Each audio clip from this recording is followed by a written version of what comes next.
हाँ बेटा नमस्कार, वेलकम बैक। अपना अगला वीडियो शुरू कर रहे हैं हम। अगला लेक्चर है 12th क्लास का बायोलॉजी का। पिछले लेक्चर में अपन ने कहाँ तक पढ़ लिया था? निषेचन की प्रक्रिया को पढ़ा था, जिसमें आया था द्विनिषेचन या त्रिक संलयन। इसमें एक और बात ध्यान रखने वाली है, वो क्या है कि आवृतबीजी पौधों में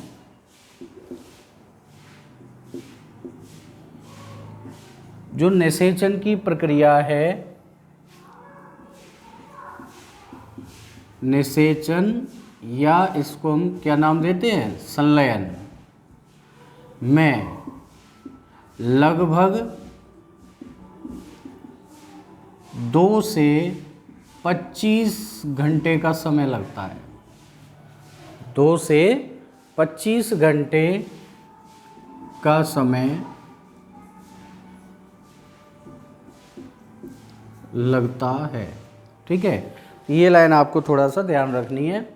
तो निषेचन जो कि अपना तीसरे चैप्टर का सेकंड पोर्शन था, वो कंप्लीट हो गया अपना।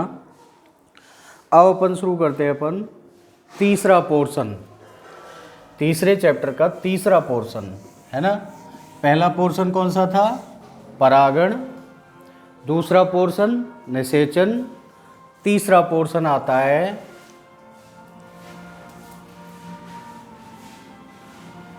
भ्रूणपोष का विकास, डेवलपमेंट ऑफ एंडोस्पर्म। भ्रूणपोष का विकास।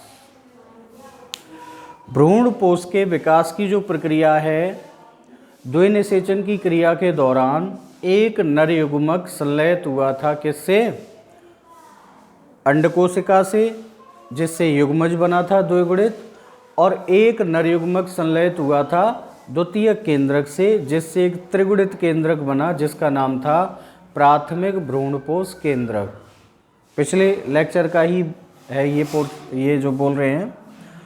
अब जो त्रिगुणित प्राथमिक भ्रूणपोष केंद्रक बना था, उसी से किसका विकास होता है? भ्रूणपोष का विकास होता है, उसी से भ्रूणपोष बनता है।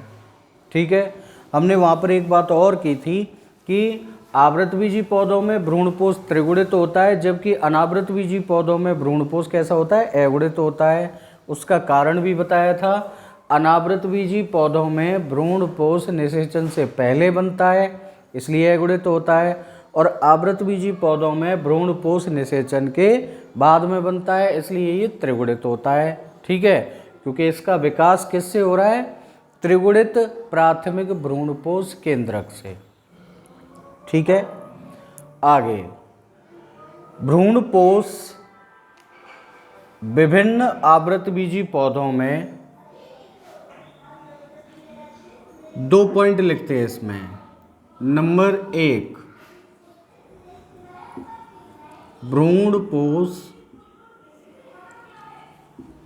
का विकास त्रिगुणित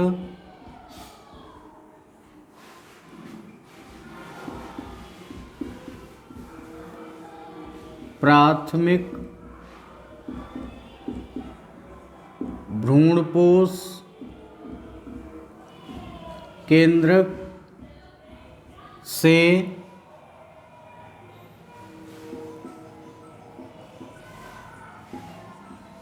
होता है।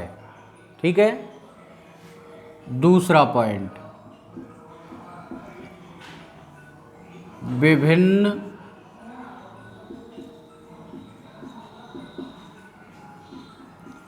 आवृतबीजी पौधों में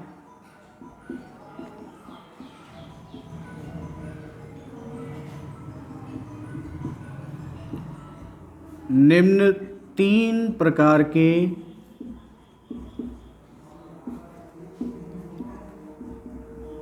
भ्रूणपोष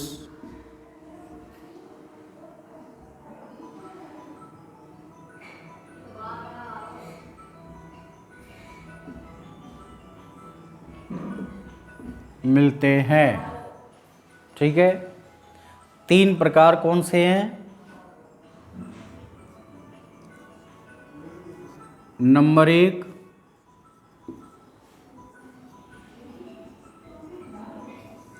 पहला होता है केंद्रकीय भ्रूणपोष। अंग्रेजी में कहते हैं इसको न्यूक्लियर एंडोस्पर्म। ठीक है। नंबर 2,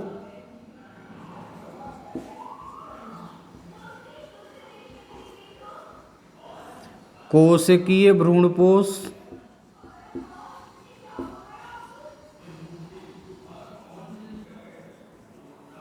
इसको कहते हैं सेलुलर एंडोस्पर्म। और तीसरा होता है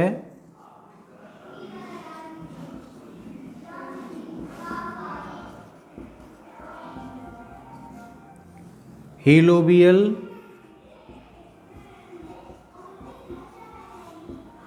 भ्रूणपोष। इसको अंग्रेजी में भी हीलोबियल एंडोस्पर्म कहते हैं।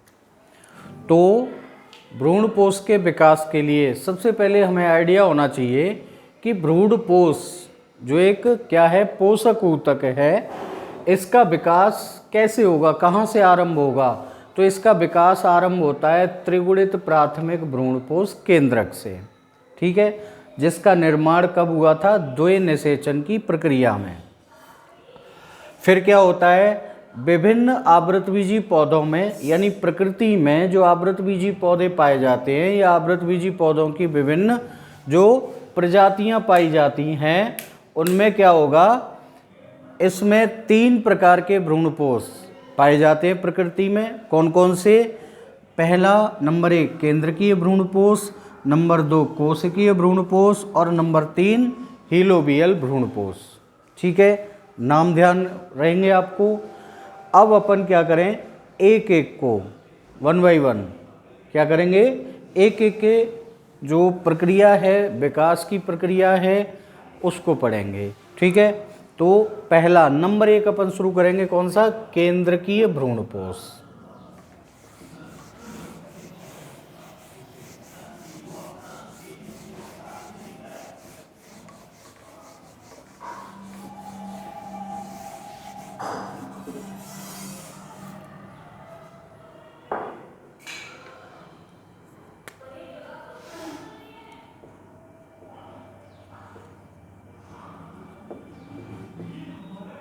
केंद्रकीय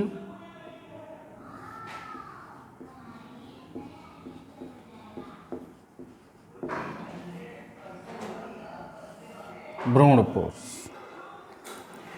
केंद्रकीय भ्रूणपोष जो होता है, इस प्रक्रिया में जैसे कि नाम से पता लग रहा है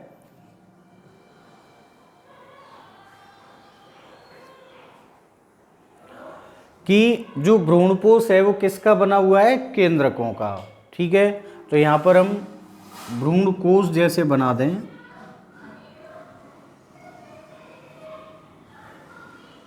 ये क्या बन गया? युग्मज बन गया। बाकी दोनों को सहायक कोशिकाएं अपघटित हो गई, और ये क्या है? प्राथमिक भ्रूणपोष केंद्रक, जो कि कैसा है? त्रिगुणित। ठीक है, यहाँ ये जाइगोट हो गया, युग्मज हो गया। तो केंद्रकीय भ्रूणपोष में होता क्या है? इस त्रिगुणित केंद्रक में मुक्त केंद्र की विभाजन होते हैं। कैसे होते हैं? मुक्त केंद्र की। जैसे इसमें एक विभाजन हुआ, 2 केंद्रक बन गए, इनमें से एक केंद्रक इधर आ जाएगा, एक केंद्रक इधर चला जाएगा, एक निवाहक की ओर और एक बीजाणु द्वार की ओर। यहाँ आने के बाद फिर इनमें बहुत सारे क्या होंगे? विभाजन होंगे, बहुत सारे केंद्रक बन जाएंगे इस साइड में, दोनों सिरों पर। ठीक है, केंद्रक बन गए। विशेषता क्या रहेगी? विशेषता ये है कि इसमें केंद्रक विभाजन करने के बाद 1 से 2, 2 से 4, 4 से 8 केंद्रकों की संख्या तो निरंतर बढ़ती रहेगी, लेकिन केंद्रकों के चारों ओर भित्ति का निर्माण नहीं होगा। ठीक है, क्या नहीं होगा? भित्ति का निर्माण नहीं होगा। तो उससे क्या होता है कि बीजांडद्वारीय सिरे पर और निभागीय सिरे पर मुक्त केंद्रक उपस्थित रहते हैं। क्या रहते हैं? मुक्त केंद्रक उपस्थित रहते हैं।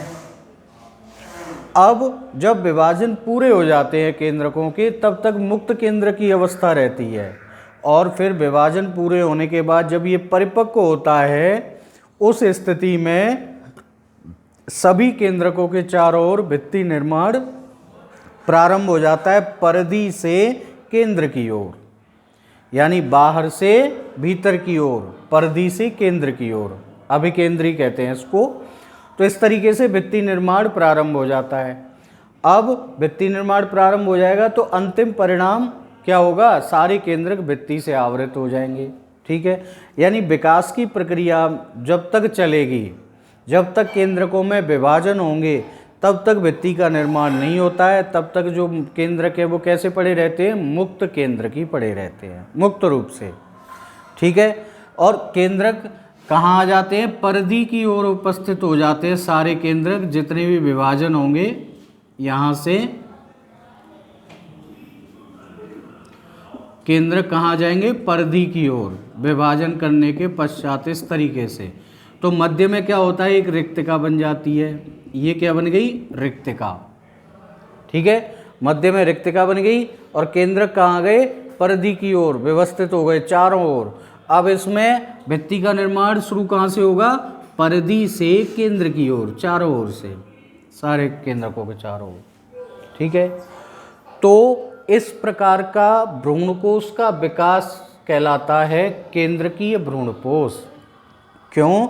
क्योंकि विकास की प्रक्रिया के दौरान केवल केंद्रकों में विभाजन होता है और सभी केंद्रक मुक्त रूप से इसमें पाए जाते हैं, परिधि की ओर व्यवस्थित हो जाते हैं, केंद्र में रिक्तिका बनी रहती है। ठीक है, अब इसमें उदाहरण ले, जैसे उदाहरण, बहुत अच्छा उदाहरण एक सिंपल सा लेते हैं हम, नारियल। कौन सा उदाहरण ले लिया हमने? नारियल। नारियल के अंदर जो तरल भरा होता है, वो तरल क्या कहलाता है? नारियल का भ्रूणपोष होता है, नारियल का एंडोस्पर्म होता है, और उस तरल में क्या होता है? मुक्त केंद्रक पड़े हुए होते हैं। ठीक है, ऐसे नारियल का जो भ्रूणपोष है उसको तरल भ्रूणपोष कहा जाता है।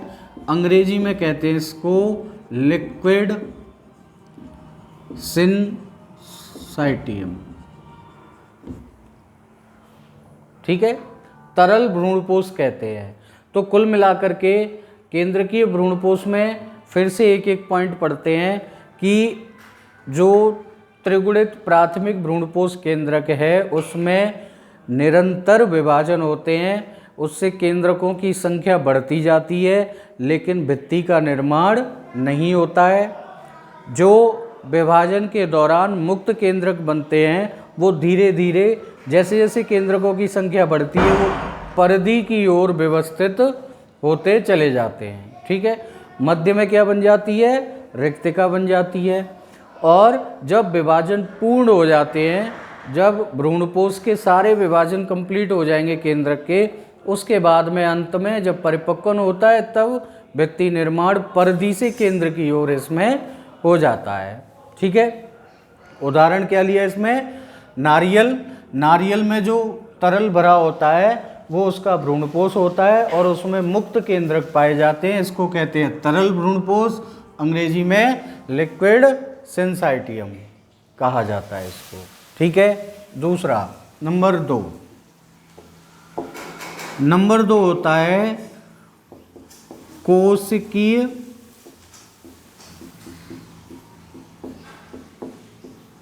भ्रूणपोष। ठीक है, अब इसमें कोशिकीय भ्रूणपोष क्या रहेगा?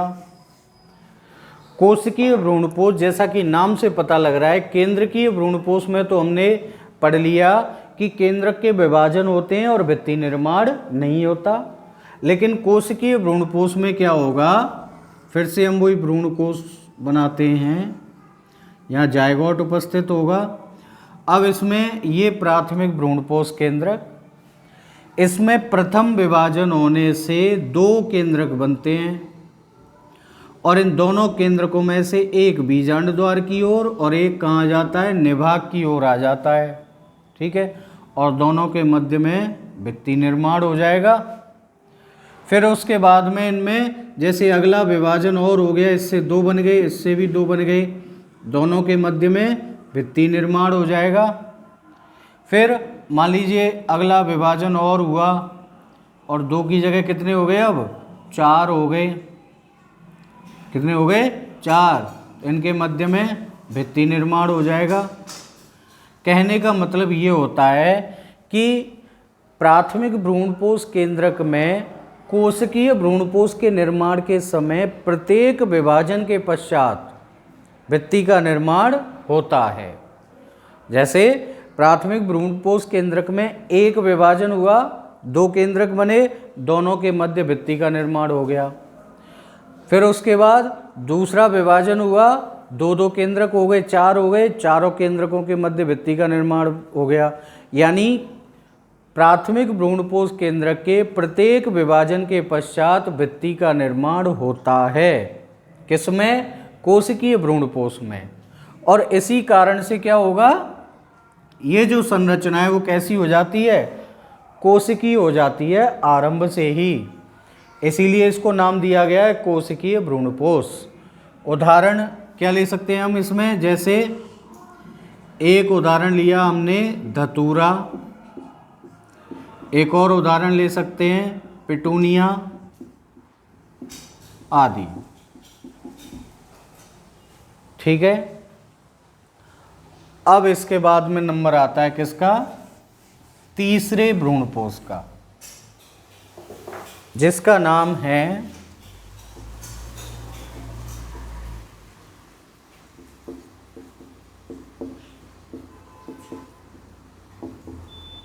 हीलोबियल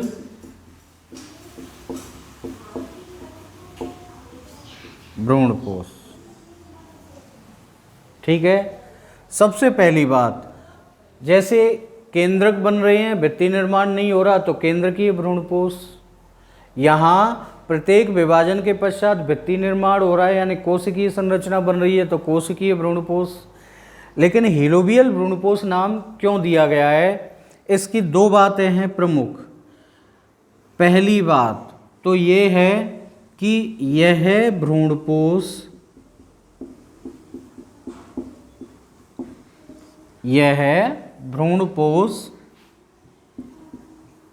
एक बीजपत्री,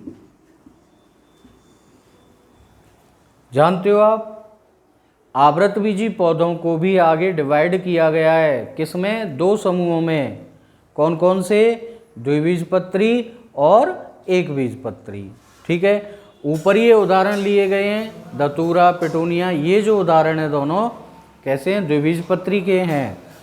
तो एक बीजपत्री, यह भ्रूणपोष एक बीजपत्री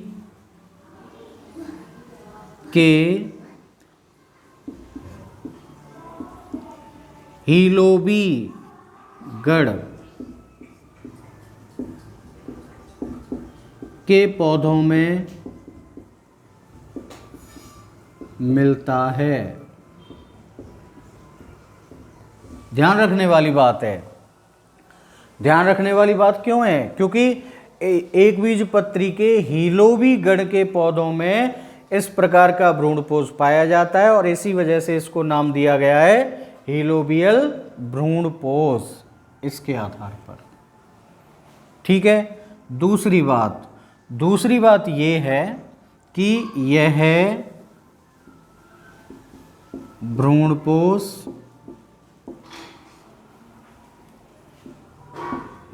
केंद्रकीय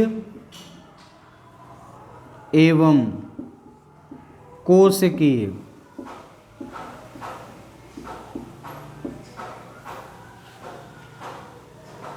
दोनों के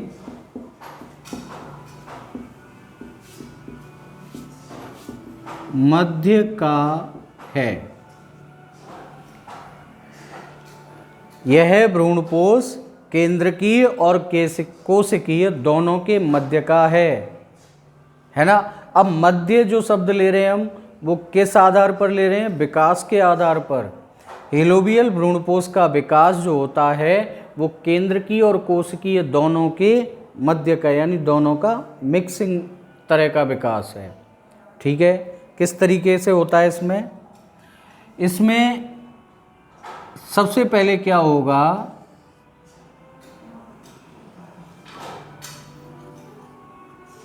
प्राथमिक भ्रूणपोष केंद्रक, प्राथमिक भ्रूणपोष केंद्रक में एक विभाजन हुआ, दो केंद्रक बने।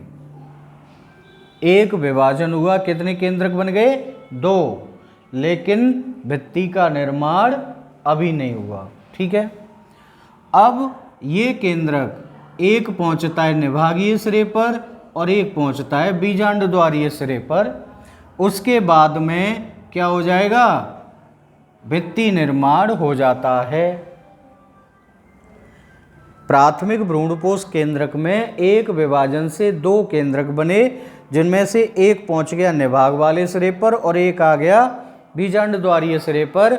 जब दोनों केंद्रक दोनों विपरीत सिरों पर या ध्रुवों पर पहुंच जाते हैं, तब इनके बीच में क्या हो जाता है? भित्ति का निर्माण। एक भित्ति बनती है, जिससे क्या होगा? ये दो कोष्ठ निर्मित हो गए। ऊपर वाले कोष्ठ को कहते हैं निभागीय प्रकोष्ठ। निभागीय प्रकोष्ठ क्यों कह रहे हैं? क्योंकि ये निभाग सिरे की ओर है और ये कहलाता है बीजांड द्वारीय प्रकोष्ठ, क्योंकि ये बीजांड द्वार की ओर है। दो प्रकोष्ठ बन गए। अब दो प्रकोष्ठ बनने के बाद ये जो केंद्रक है, इन केंद्रकों में अनियमित विभाजन होते हैं मुक्त रूप से और भित्ति का निर्माण नहीं होता। इस तरीके से बहुत सारे केंद्रक बन जाएंगे। इधर भी बनेंगे।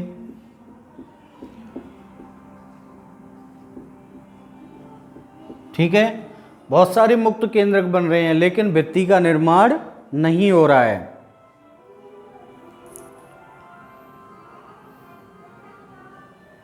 ठीक है, अब दो प्रकोष्ठ में जो मुक्त केंद्रक, इधर तो मुक्त केंद्रक बढ़ते जाते हैं संख्या में, लेकिन बीजांड द्वारीय सिरे की ओर क्या होता है?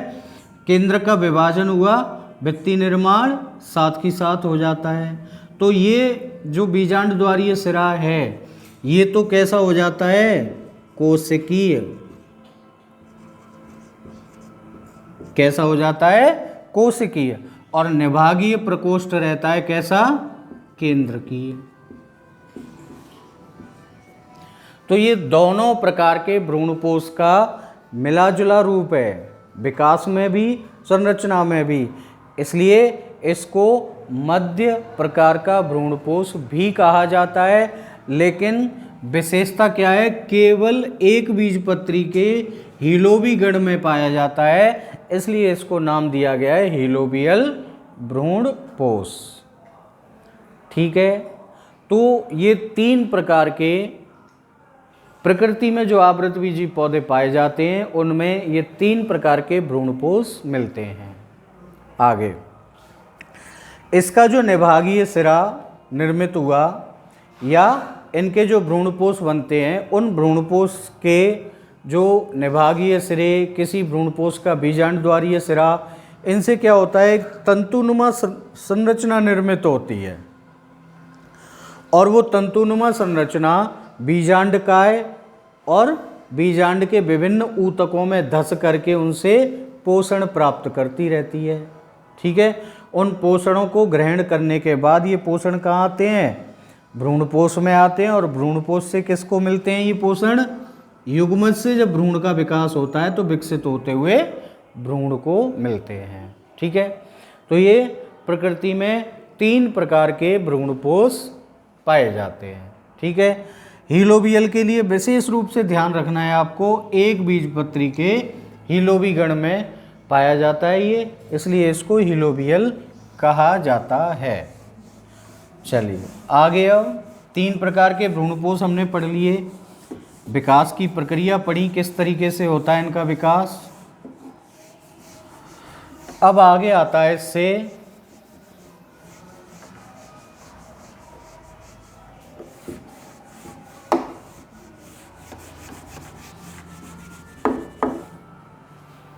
इससे आगे आएगा क्या,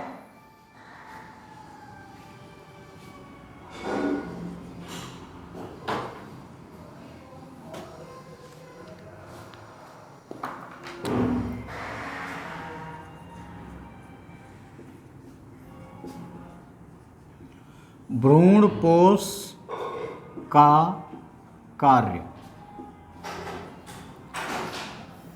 फंक्शन ऑफ एंडोस्पर्म, भ्रूणपोष का कार्य।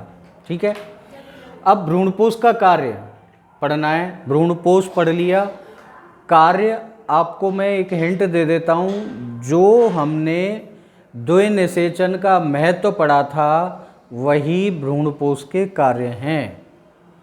ठीक है, जो हमने भ्रूणपोष का क्या पढ़ा था, महत्व पढ़ा था, वही क्या होंगे, भ्रूणपोष के कार्य होते हैं। कौन कौन से होंगे, नंबर 1 पहला है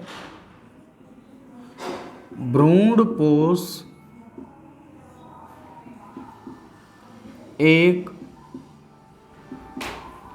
पोषक ऊतक है, अतः यह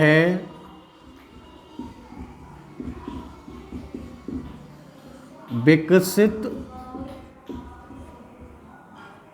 होते हुए भ्रूण को पोषण प्रदान करता है। महत्व में भी हमने यही पढ़ा था, द्विनिषेचन का महत्व है ना। इसके बाद दूसरा, भ्रूणपोष के कारण बीज जननक्षम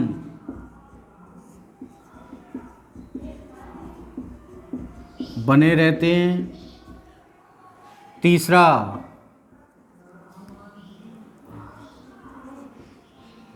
बीज के अंकुरण के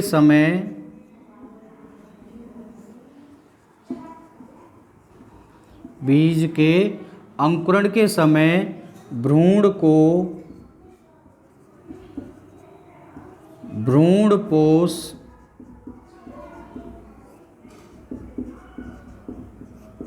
पोषण प्रदान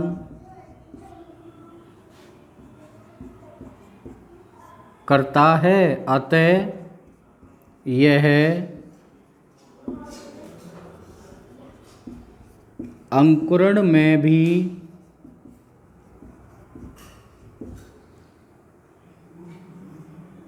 सहायक है। ठीक है, तो यही हमने द्विनिषेचन का महत्व भी यही है, और भ्रूणपोष के कार्य अगर कोई पूछता है तो वो भी यही हैं। ठीक है बेटा, अब ये हमने तीसरा पोर्शन तीसरे चैप्टर का भ्रूणपोष का विकास कंप्लीट कर लिया है। इससे आगे अपन नेक्स्ट वीडियो में, नेक्स्ट लेक्चर में चर्चा करेंगे। तब तक आप इसके विकास को पढ़िए और घर पर रह के सुरक्षित रहिए। हो सकता है आपके स्कूल जल्दी ही खुलने वाले हैं या खुल जाएंगे। ठीक है, थैंक यू।